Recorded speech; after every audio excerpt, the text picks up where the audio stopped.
নদীর নাম সরস্বতী।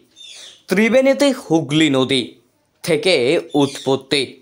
মোহনা সাঁকরাইলে হুগলি নদীতেই বাংলার এই সরস্বতী একসময় গাঙ্গেয় দক্ষিণবঙ্গের অন্যতম প্রধান নদী ছিল। যাতায়াত, ব্যবসা বাণিজ্য থেকে শুরু করে সভ্যতার বিস্তার সবের পিছনেই অবদান ছিল এই নদীর।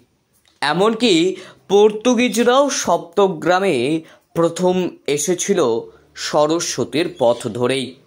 ছবিতে সরস্বতীর বর্তমান অবস্থা খালে পরিণত হয়েছে প্রায় 30 থেকে 40 বছর আগে থেকেই। ষোড়শ শতাব্দী থেকেই নদীটি মরে আসতে শুরু করে।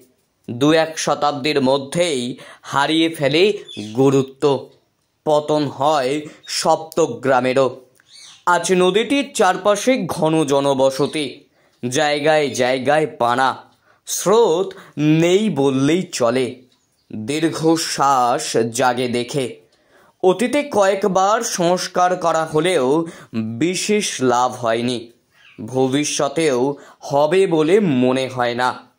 অথচ এই নদী পাড়ের সপ্তগ্রাম সম্পর্কেই 1586 খ্রিস্টাব্দে র্যালফ ফিচ লিখেছিলেন, "Here in Bengals they have every day in one place or other a great market, and they have many great boats wherewithal they go from place to place and buy rice and many other things." এমনকি 1495 খ্রিস্টাব্দে বিপ্রদাস পিপিলাইয়ের বক্তব্য, "অভিনব সুরপুরে দেখি ঘর সারি সারি, প্রতি ঘরে কনকেরও বাড়া।" সপ্তগ্রাম তখনও দক্ষিণবঙ্গের বিস্তীর্ণ অঞ্চলের রাজধানী। সাতগাঁও সরকারের নাম আবুল ফজলের আইনি আকবরীতেও। একটিমাত্র নদীর মৃত্যুতে পতন ঘটল এমন সমৃদ্ধ জনপদের। ইতিহাস সেসবের সাক্ষী।